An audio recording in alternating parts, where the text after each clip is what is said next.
Assalamu alaikum. Ташкенттік жамат жана ошондой эле ташкенттік мигранттар. Азыр биз ушу өткөнкү видеобузда көз азиздер жана дүлөөлөр коомунун эмесине кружогуна келдик эле.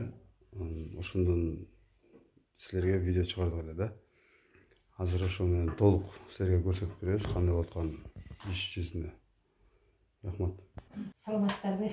Ташкент шаарынын мигранттары жана жаштары өткөндө съемкабызда кичине колдоо көрсөткөнүңүздөргө байланыштуу биздин ишибиз кичине жанданды десек да болот.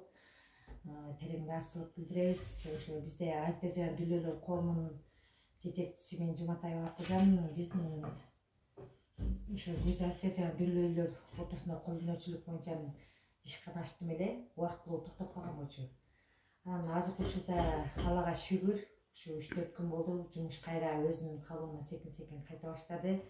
Алда ушу биздин мигранттарыбызды ушу садака биримдигин уюштуруп жетектеп аткан жетекчилердин, ушу балдардын эмгеси менен жумушубуз кайра жандандык десек болот. Ушуларга Алла ыраазы болсун. Эки дүйнө бизге канчалык колдоо көрсөтүп, ушу жакындан жардам бергендерине терең ыраазычылык билдирем. Өзүмдүн атынан жана ушу коомдун мүчөлөрүнүн атынан терең ыраазычылык билдиребиз да. Рахмат эже. Мынакей кыздар, балдар, эжелер иштешип атат. Кудай буюрса. Эже да сиз да бир-эки ооз сөз сүйлөп койбойсузбу?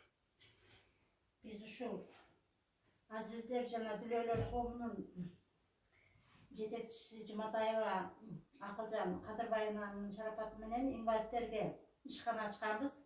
Азыр ошол ишканабызда термебиз токтоп калды эле, жип жогуна байланыштуу.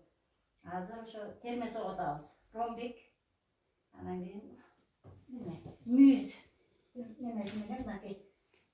Рахмат силерге. Bizde civile olsa terme, kurcun, beşik bu, anan giyin, deme.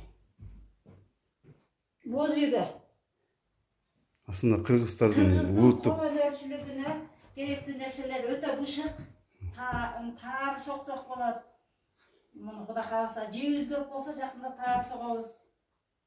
Rahmat sizlerge. Sizlerge de rahmat, Allah razı olsun. Şu invalidlerdi өз темилгелери менен көтөрүп жумушка алып өзүнчө тирикчилик кылгандарга